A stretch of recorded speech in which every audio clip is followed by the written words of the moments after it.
Hello and welcome back, dear friends, at Lit ECT YouTube channel, your one-stop destination for English learning resources. दोस्तों, आज का जो हमारा video है वो एक शॉर्ट स्टोरी है। द पोस्टमास्टर लिखी गई है रविंद्रनाथ टैगोर के द्वारा।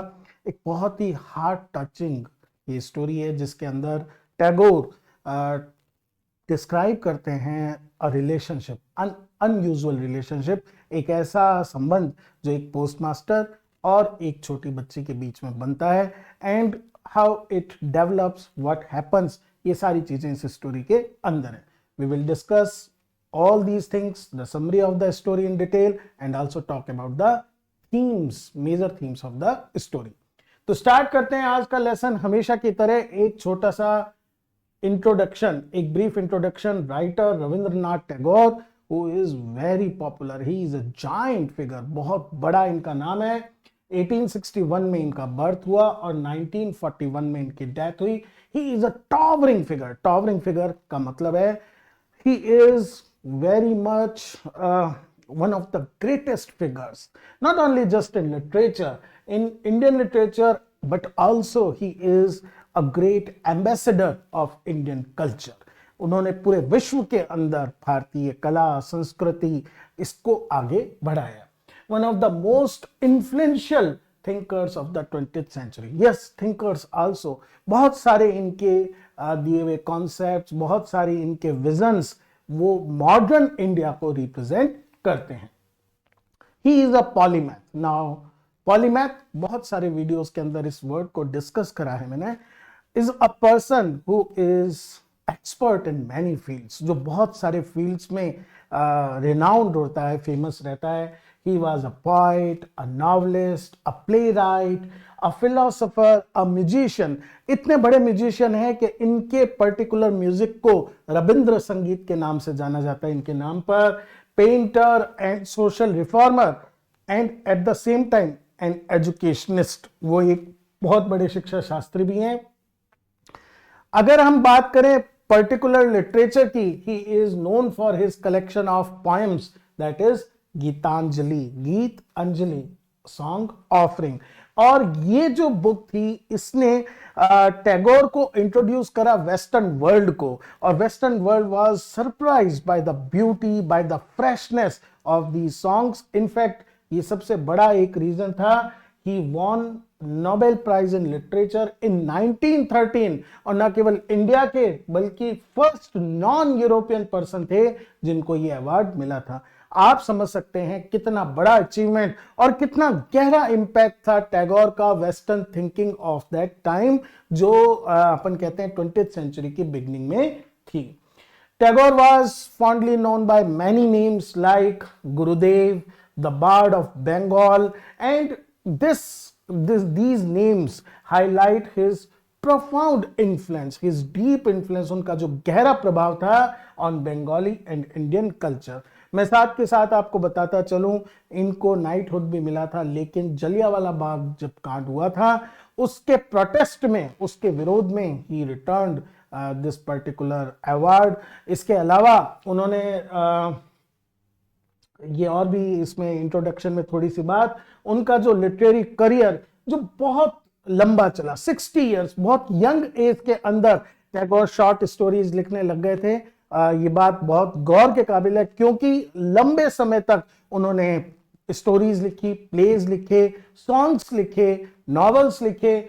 He has written over 100 short stories, 13 novels, more than 50 plays, multiple collection of verses and essays, and several hundred songs. More than, it is said that 2000 songs were composed by him.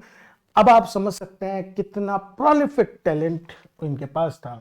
इनके जो अगर famous works की बात करें तो उसमें novels के अंदर आता है गोरा, the home and the world, घरे बारे। और प्लेस के अंदर अगर अपन बात करें, the post office, Dakghar and Chitra. Some of them, बहुत बहुत इन्होंने वर्क्स लिखे हैं। अगर हम इनकी नॉवेल्स और प्लेस के अलावा बात करें, जो हमारा आज का कंसर्न है, शॉर्ट स्टोरी के बारे में बात करें, he has made significant contribution as a short story writers. बहुत बहुत फेमस इनकी शॉर्ट स्टोरीज हैं। They are remarkable. क्यों वो अलग है बाकी उस समय के कंटेम्प्रेरी राइटर्स से, जो बाकी लोग लिख रहे थे उनसे क्यों अलग है? उनकी ability to delve into the human psyche, मानवीय संवेदनाओं, मानवीय मनोभाव जो होते हैं उनको पकड़ने में और उनको ब्यूटीफुली पोइटिक लैंग्वेज में, काव्य की भाषा में प्रस्तुत करने में there is no equal to Tagore. He captured the essence of life in Bengal in the late 19th and early 20th century. जो उनका कंटेम्प्रेरी टाइम पीरियड था, उस समय वहां के लोग, वहां की संस्कृति, समाज, संबंध, सबके ऊपर टैगोर ने बहुत ही खूबसूरती से लिखा है। One of his most famous collection is Gulp Guchha. Gulp is story and Guchha is once again like Gitanjali Guchha is a bouquet. So which consists of around 84 stories written between 1891 when he was quite young and 1895. ये इनके earliest collections में से एक है। जो present story है हमारी the post master, it was also one of the stories in Galpa Guchchha. जो प्रेजेंट स्टोरी है the post master, it is taken from this collection and is one of Tagore's very popular and greatest stories. काबुली वाला भी इनकी एक बहुत famous, living और dead बहुत famous story है, उसी तरह से द पोस्ट मास्टर है।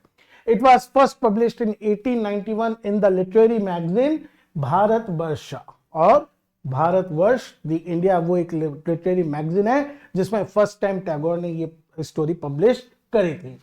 It centers around a young postmaster who is not very old, marriageable age के हैं, in fact unmarried है जैसा स्टोरी से अपने को पता चलता है। And story does not mention the name of the postmaster who came from Calcutta, जो एक उस समय का बड़ा सिटी था, वहां से उनकी पोस्टिंग होती है a remote village in Bengal। उस समय बंगाल के गांव, छोटे से गांव में उनको पोस्टिंग मिलती है, तो वो वहां पर आते हैं।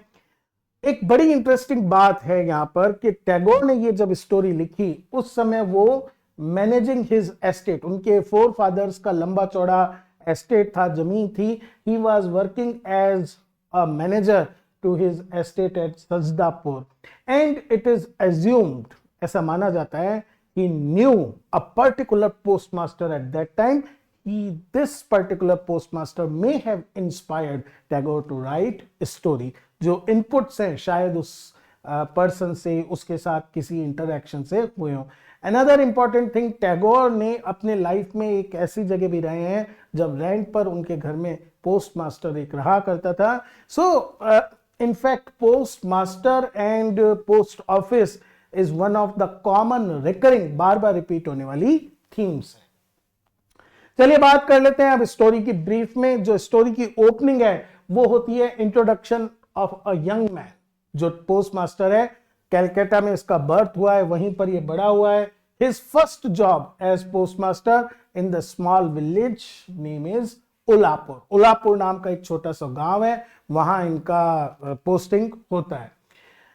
नाउ विलेज जो है it is near an indigo factory, नील का जहां पर तैयार किया जाता है, प्रोडक्शन किया जाता है। ध्यान रखिए India at that was a British colony, यहाँ का जो रूलर थे वो ब्रिटिश या गोरे लोग थे, और it is because of this factory is owned by an English officer. जो उसके फैक्ट्री के मालिक है एक इंग्लिश ऑफिसर है। He needs to correspond continuously, लगातार उनको लेटर्स को यूज करना पड़ता है। And because of this reason गांव वालों का पोस्ट ऑफिस से कोई काम नहीं है उस समय, केवल इंग्लिश ऑफिसर की सहूलियत के लिए, उसके कंफर्ट के लिए द पोस्ट ऑफिस क्रिएटेड। और वहां पर एक्चुअली इंफ्रास्ट्रक्चर है नहीं, इतने रिमोट एरिया में जहां पर डिमांड बिल्कुल भी नहीं है। हम देखेंगे कि जो पोस्ट मास्टर है उसका पूरा दिन खाली बीतता है because there is no work to do. Now postmaster who comes from the city of Calcutta, बड़े शहर से आया है, शहर में रहने का हैबिचुअल है, शहर की आदतें। he feels out of the place in such a rural village। यहां पर उसको लगता है कि वो शहरी फैसिलिटीज, वो luxuries, he is missing all these things in this small, in this remote village। Now post office जो है एक्चुअली में कहने के लिए वो एक ऑफिस है. It is run into a very small हट, एक छोटी सी झोपड़ी है. बिल्कुल वो थैच्ड हट उसमें लगा रखी है, मतलब इस तरह से घास फूस का है. And there are only 2 rooms. जो फ्रंट रूम है it functions as the office, और जो बैक साइड है पोस्ट मास्टर्स लिविंग क्वार्टर्स. और इसके आसपास एक स्टैग्नेंट ठहरे हुए पानी का पॉन्ड भी है जिस पर काई जमी हुई है. सो इट्स नॉट हम कोई ऐसा नहीं कह सकते नेचुरल सीनरी से घिरा हुआ या बहुत ही कोई ऐसा स्पॉट ऑफ ब्यूटी है. It's a very common and dirty village. Now जो वर्कर्स हैं इंडिगो फैक्ट्री के, पहली चीज दे आर वर्कर्स, और post master is an officer. Obviously not a great officer, लेकिन फिर भी वो एजुकेटेड है, ऑफिसर है. तो there is a class distinction. Then they are so much busy in their own work. उनको पूरे दिन लेबर करना पड़ता है. सो दे don't have much time to be friend anybody. दूसरी बात, एक डिस्टिंक्शन है टाउन वर्सेस विलेज का. ये टाउन से आए हुए बाबू हैं और वो विलेज में रहने वाले लोग हैं. So there is an artificial wall, but wall is there. एक उन दोनों के बीच में दीवार है. So because they are also uneducated, they are not good company. जो पोस्ट मास्टर है he doesn't feel inspired to talk to them. उनसे बात करने के लिए वो फील नहीं करता है. एंड पोस्ट मास्टर जो अर्बन और जो इंडिगो फैक्ट्री वर्कर्स हैं वो रूरल. सो एक नेचुरल उनके बीच में खाई है, डिस्टेंस है जो क्रॉस नहीं होता. एंड अच्छा एक चीज और है, he has so much time post master के पास. मैंने ऑलरेडी बता दिया है कि कॉरेस्पॉन्डेंस विलेजेस का तो है नहीं, सिर्फ ओनर की कुछ ऑफिशियल या पर्सनल डाक आती है. सो किस तरह से ही किल हिज टाइम, कैसे अपने समय को बिताए. He tries to write poems about the surroundings, about क्या क्या आसपास है. But obviously he doesn't have that poetic imagination जो एक अच्छे पोइट को चाहिए होती है. केवल वो टाइम पास के लिए ऐसा करता है. बट ये बात है कितनी भी वो आसपास की नेचुरल ब्यूटी को अप्रिशिएट कर ले, पोस्ट मास्टर को रह रहकर अपने अर्बन बैकग्राउंड की, अपने शहर कलकत्ता की याद आती है. एंड वो बहुत बार ऐसी विश करता है कि एक जीनी, जो एक ट्रेडिशनल फिगर है जिसमें माना जाता है कि वो आपकी विशेस को ग्रांट करता है, आप उसे को मेरी इच्छा पूरी कर दो. तो कहता है शायद कोई ऐसा जिन आ जाए जो ये सारे पेड़ काट दे. यहां पर भी कोलकाता की तरह सड़कें जो ग्रेवल डलकर बनती हैं, डामर डलकर बनती हैं, ऐसी सड़कें बन जाएं और टॉल बिल्डिंग्स हो जाएं. अब क्योंकि पोस्ट मास्टर की जो सैलरी है वो बहुत लिमिटेड है, so he can not afford a particular जो उसको काम करने हैं. जैसे उसको अगर खाना खाना है, ही can not afford a cook, तो वो अपना खाना खुद बनाता है. और इस रीजन से he is introduced to a girl Ratan, who is an orphan village girl. Ratan जो है वो हेल्प करती है उसकी हाउस वर्क में. अगर कोई सफाई करनी है, शाम को खाना बनाना है. ये है beginning relationship between the post master who is from Calcutta and who is feeling out like a fish out of water, जो बिल्कुल अनकंफर्टेबल फील करता है. और रतन जो एक बहुत यंग गर्ल है, जो विलेज से ही है, जो ऑर्फन है. ऑर्फन है, ये एक बहुत इंपॉर्टेंट पॉइंट है. इट मींस जैसे पोस्ट मास्टर के पास कोई भी ऐसा नहीं है जिसके साथ वो शेयर कर सके अपनी फीलिंग्स को. Girl, because she doesn't have any parent, तो वो भी एक तरह से प्यार के लिए तरस रही है. शाम के समय जब postmaster lights the lamp और कॉल्स फॉर रतन, ये उनका डेली रूटीन है. Ratan, she is always waiting for this call.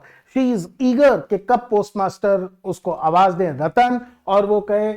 वो जानती है कि किस लिए बुलाया जा रहा है, but she always say what is it दादा, दादा आपको क्या चाहिए, आप क्या चाहते हैं. The post master asks her to light the smoke pipe, जो हुक्का है या चिरूट है उसको वो जलाने के लिए कहते हैं. And wait for a while, मतलब डायरेक्टली खाना बनाने की बजाय वो कहते हैं first I will have a smoke.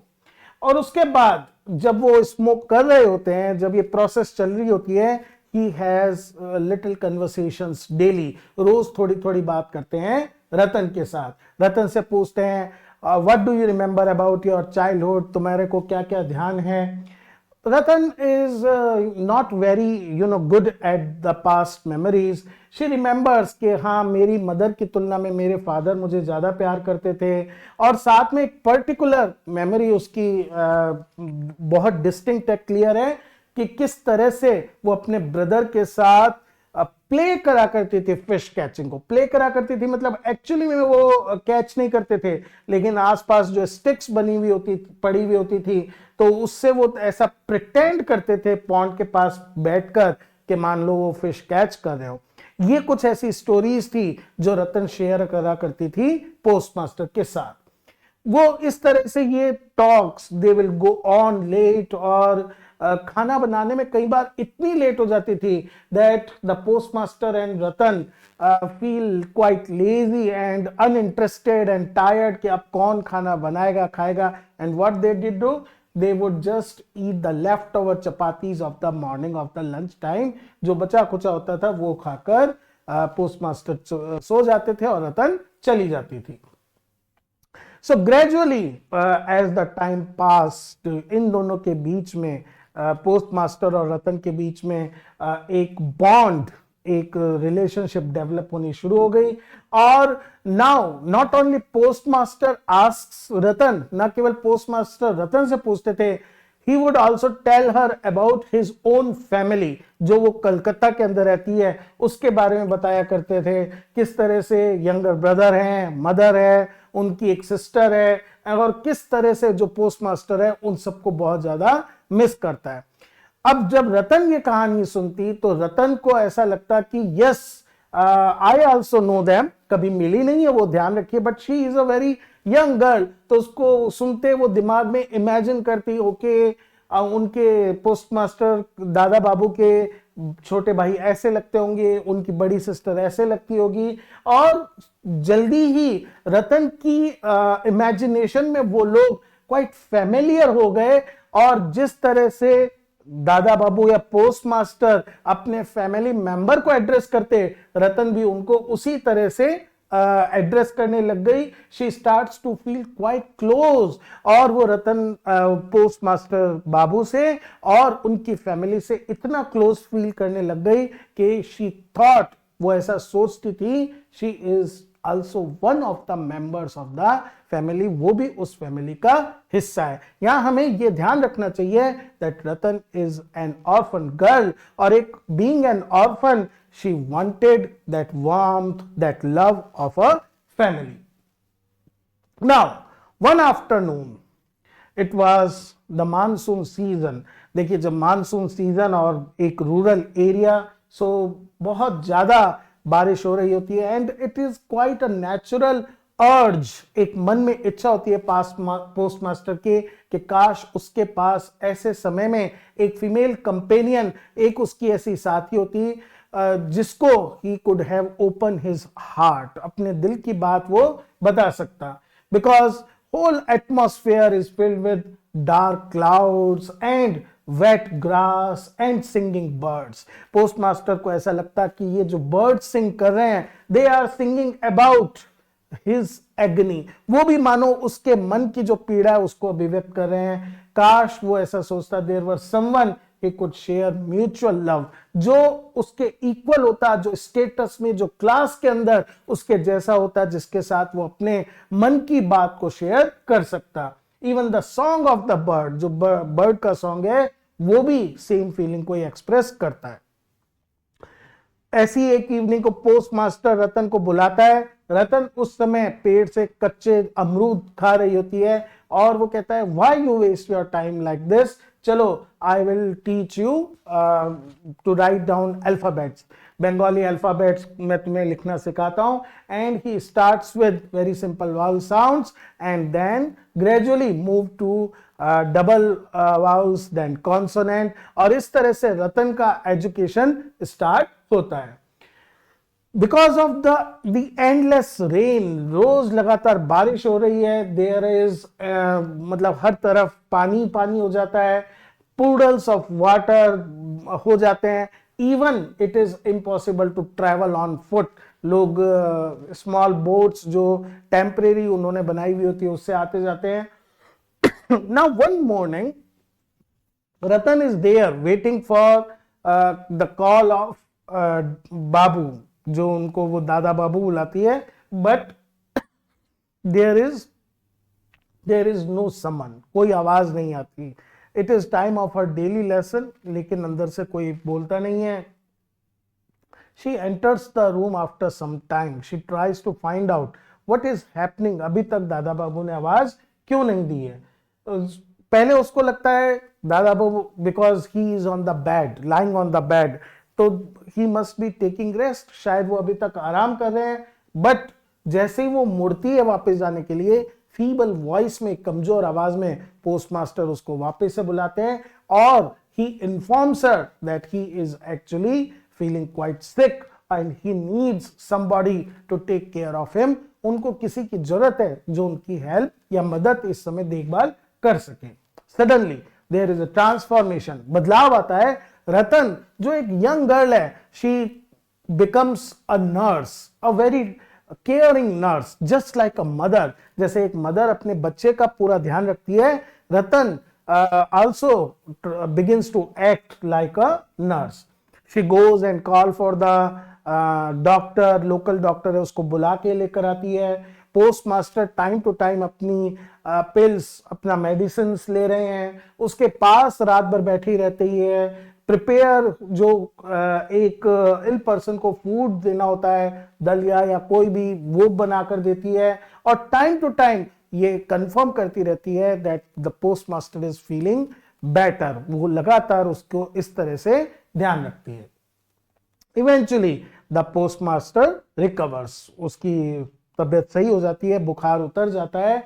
And now after this bout of illness, इस बीमारी के बाद postmaster is now completely fed up, पूरी तरह से वो थक गया है इस सिचुएशन से। And he says that he can not bear any more, अब वो इस रूरल लाइफ को नहीं सहन कर सकता। And he writes an application to transfer him to some better place, या इवन बेटर कलकत्ता उसे वापस भेज दिया जाए because of his health issues. The postmaster जब अब रिकवर हो गया है, रतन अपनी प्रैक्टिस शुरू करने की सोचती है कि जो मेरे को स्टार्ट किया था सिखाना। सो शी वेट्स कि कब उनका कॉल, पोस्टमास्टर उसको वापस से कहे रतन, वो तुरंत अंदर जाए, या तो अपनी स्लेट पेपर उठाकर, या इवनिंग मील तैयार करने के लिए। But the problem is postmaster does not call her now, जैसे पहले बुलाया करते थे। देयर इज नो समन, कोई उसको आवाज बुलाती नहीं है। शी वुड लुक इनसाइड, वो ये देखती और क्या पाती कि postmaster is just sitting on the chair और doing something else, lost in thought, मानो वो कोई वेट कर रहा है, as if he is waiting for something, some message. Actually postmaster is waiting for the reply for his transfer application. Ratan without even being called, उसको बुलाए बिना अपना प्रैक्टिस करती रहती है जो पोस्टमास्टर ने उसको अभी तक सिखाया है, बिकॉज शी इज अफ्रेड कहीं ऐसा ना हो आउट ऑफ प्रैक्टिस एक दिन अचानक पोस्टमास्टर उनको बुलाएं and she forget her lesson. 6-7 दिन बीतने के बाद पोस्टमास्टर कॉल्स हर एंड उसको बड़ी खुशी होती है। She just rushes in the room. Now the postmaster informs her कि I am going back to Calcutta, मैं अब कलकत्ता जा रहा हूं बिकॉज मेरी जो एप्लीकेशन है वो रिजेक्ट कर दी गई है, मैं अब उलापुर लौटकर नहीं आऊंगा। रतन इज कंप्लीटली डम फाउंडेड, वो बिल्कुल स्तंभित है, उसको समझ नहीं आ रहा है क्या बोले। And postmaster explains her the all situation, किस तरह से उन्होंने एप्लीकेशन दी थी, किस तरह से वो रिजेक्ट हो गई है। And now he will give up to this job, वो इस जॉब को छोड़ देगा, रिजाइन कर देगा और कलकत्ता लौट जाएगा। Now both feel quite uncomfortable. This is very situation which is very awkward. दोनों में से कोई कुछ भी नहीं बोलता है and Ratan finally goes towards kitchen और शाम का जो खाना तैयार करने का काम होता है वो शुरू करती है. She is also lost in thought whole time. जितने टाइम वो मील प्रिपेयर कर रही है, थिंकिंग अबाउट कि क्या करना चाहिए. जब पोस्ट मास्टर खाना खाने वहां पर बैठता है तब वो उनसे बोलती है कि मैं भी आपके साथ चलती हूं ना कलकत्ता, क्या आप मुझे अपने साथ कलकत्ता लेकर चलेंगे. This is a very innocent question. This question highlights किस तरह से रतन जो है she is not able to understand how can she live, she can live now without post master. Post master के बिना कैसे रह पाएगी. Now the post master just laughs at her suggestion because he knows that it is impossible from social point of view एक young girl मेरे साथ चली जाए Calcutta, because it is only possible if they are married, तब तो वो ले जा सकता है. But because of great difference between them on the basis of their class, उनकी जो क्लास है इतनी अलग है, it can not be just imagine. तो उसको हंसी आ जाती है कि ये लड़की क्या बात कह रही है. Now the girl does not understand. उसको ये सोशल कॉम्प्लेक्स सोशल सिस्टम नहीं पता है, ये क्लास सिस्टम नहीं पता है. उसको समझ नहीं आता कि पोस्ट मास्टर उसकी इस बात पर हंसे क्यों. एंड पोस्ट मास्टर भी एक्चुअली उसको एक्सप्लेन नहीं कर सकता कि what is the reason behind my laughing of this suggestion. मैंने तुम्हारे उसकी बात जो हंसकर वो टालता है. Ratan can not forget that smile. She thinks that it is kind of an insult to her. और रात को सोते समय भी उसको पोस्ट मास्टर की वो स्माइल हॉन्ट करती रहती है. Next morning the post master awakens, उठता है and he finds that bath water bucket is filled and placed there. Generally हमेशा क्या होता था, पोस्ट मास्टर अपनी जो वाटर है नहाने के लिए, बाकी लोग तो पॉन्ड में ही नहाया करते थे, पोस्ट मास्टर बकेट भर के लेकर आया करता था. रतन ने ये सोचा कि maybe he has to leave early, जल्दी उनको जाना पड़ेगा, तो पहली बेचारी सुबह उठकर उनका बाथ वाटर लाकर रख देती है. After taking his bath the post master calls Ratan और उसको ये कहता है कि यू नीड नॉट वरी, तुम्हें चिंता करने की जरूरत नहीं है. मेरी जगह पर जो पोस्ट मास्टर आएगा, I would tell him to take care of you. Now this is the thing, last thing she wanted to hear. जैसे उसको ऐसा लगता है कि पोस्ट मास्टर उसके ऊपर मर्सी दिखा रहा है. And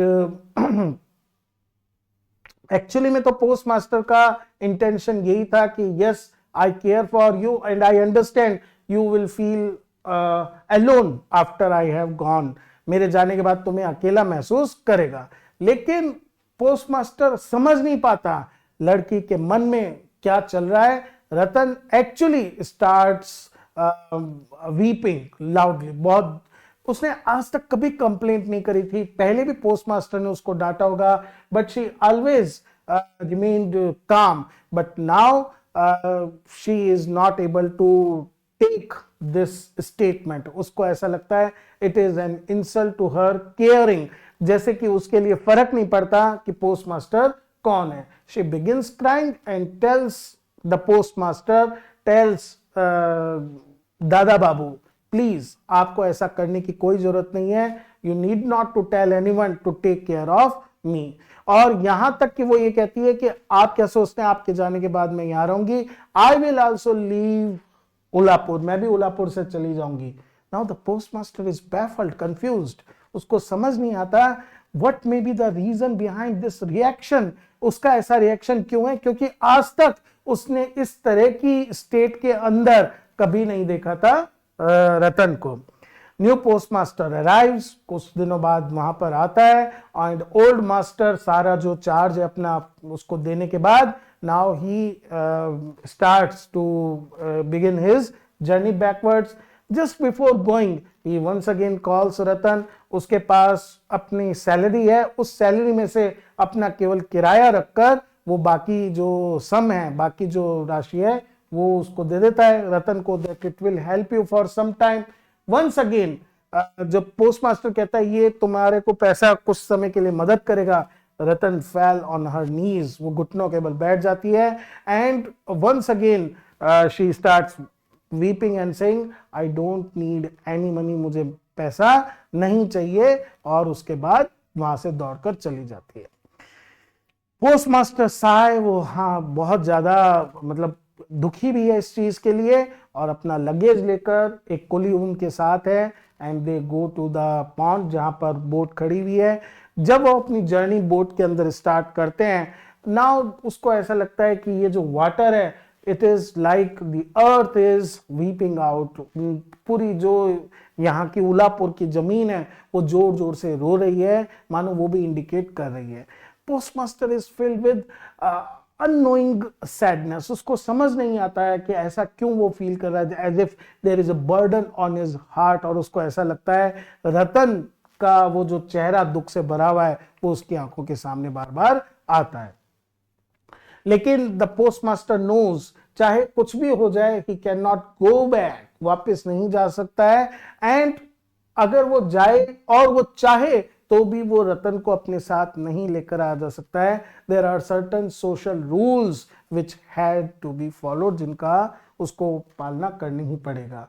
He sits on the boat thinking about in a philosophical manner, जीवन के बारे में, मिलना और बिछुड़ना, इन सब चीजों के बारे में सोचने लगता है। He thinks that meetings and parting, कि कैसे हम लोगों से मिलते हैं और कैसे लोग हमसे जुदा हो जाते हैं, बिछुड़ जाते हैं। This is the one of the most inevitable part of life, ये एक ऐसा पार्ट है जिसको आप टाल नहीं सकते हो। Even he think of the death, the final parting, जिसके बाद मिलने का कोई स्कोप नहीं बचता है। ये पोस्टमास्टर है, ये एजुकेटेड है, ये सोच सकता है। रतन जो एक यंग गर्ल है, she does not have this philosophical mind, वो इस बारे में नहीं सोच सकती, और उसके बाद वो कुछ समय तक पोस्ट ऑफिस के आसपास घूमती रहती है, इस उम्मीद के साथ may be the post master दादा बाबू may return one day. Story ends with the reflection. क्या रिफ्लेक्शन है इस स्टोरी राइटर का? हमारी जो टेंडेंसी, जैसे रतन की, believing in false hope. Ratan should know, Ratan को पता होना चाहिए पोस्टमास्टर विल नेवर रिटर्न, वो कभी नहीं आएगा। Postmaster and she belong to different class, in fact different worlds, but still she nurtures, वो रखती है एक false hope. Our hopes rest on impossibility, ऐसे ही हम सब किसी असंभव चीज के बारे में एक उम्मीद रखते हैं कि शायद वो पूरी हो जाए। एंड our deluded desires, हम जिस भ्रम में ये डिजायर्स रखते हैं, और एक दिन ऐसा आता है जब ये ऑप्टिमिज्म, ये उम्मीद खत्म हो जाती है। Then the pain of the realization, sudden realization कि हम कितने गलत थे या कितने भ्रम में थे, but also the desire to once more re-enter the maze of the same mistake, जो गलती हम कर चुके वही गलती की भूल भुलैया में हम एक बार फिर खो जाना चाहते हैं। It is our tendency to believe that something will happen, this time it will happen। दोस्तों ये थी मेन स्टोरी। अगर हम थीम्स की बात करें तो ऑब्वियसली सबसे इंपॉर्टेंट जो थीम है, ट्रांजिएंट नेचर, टेम्परेरी, जो बहुत क्षणिक नेचर है ह्यूमन रिलेशनशिप की। डेथ तो फाइनल पार्टिंग है ही, लेकिन वर्ल्ड में बाकी रिलेशनशिप भी परमानेंट नहीं है। ये स्टोरी शो करती है द पोस्टमास्टर, जो एक सिटी ब्रेड मैन, शहर में पला बड़ा आदमी है, posted in a remote village, and Ratan जो एक ऑर्फन विलेज गर्ल है, किस तरह से मीनिंगफुल उनका बॉन्ड होता है। Difference in class, education, life experience, उन दोनों को एक दूसरे की कंपनी बहुत एंजॉयबल लगती है। दोनों के अपने अपने रीजन है, लेकिन वो रीजन दोनों के खत्म हो जाते हैं क्योंकि दोनों की नीड उस बॉन्ड की है। लेकिन ये रिलेशनशिप जल्दी खत्म हो जाती है क्योंकि जो पोस्टमास्टर है, he gets bored by the surroundings, और वो विलेज को छोड़ देता है। ऑब्वियसली रतन को उसको छोड़ना पड़ता है। Story also deals with the themes of loneliness, अकेलापन जो मजबूर करता है रीच आउट करने के लिए, एम्पैथी, हमारे मन में दूसरे के प्रति सद्भावना, and human need, the ultimate need for companionship we are a social animal, हमें हमेशा एक कंपेनियनशिप, एक वार्मथ ऑफ द हार्ट चाहिए होती है। द पोस्टमास्टर्स स्ट्रगल विद आइसोलेशन, जब वो अकेला होता है, जब वो अकेलापन महसूस करता है, अनफेमिलियर एनवायरमेंट, गांव के एनवायरमेंट में जहां वो कभी रहा नहीं है, और रतन जो एक ऑर्फन है उसकी जो लॉन्गिंग फॉर लव है वो हाईलाइट करती है किस तरह से यूनिवर्सल डिजायर है, मीनिंगफुल रिलेशनशिप जो हमारी इस डिजायर को फुलफिल कर सके।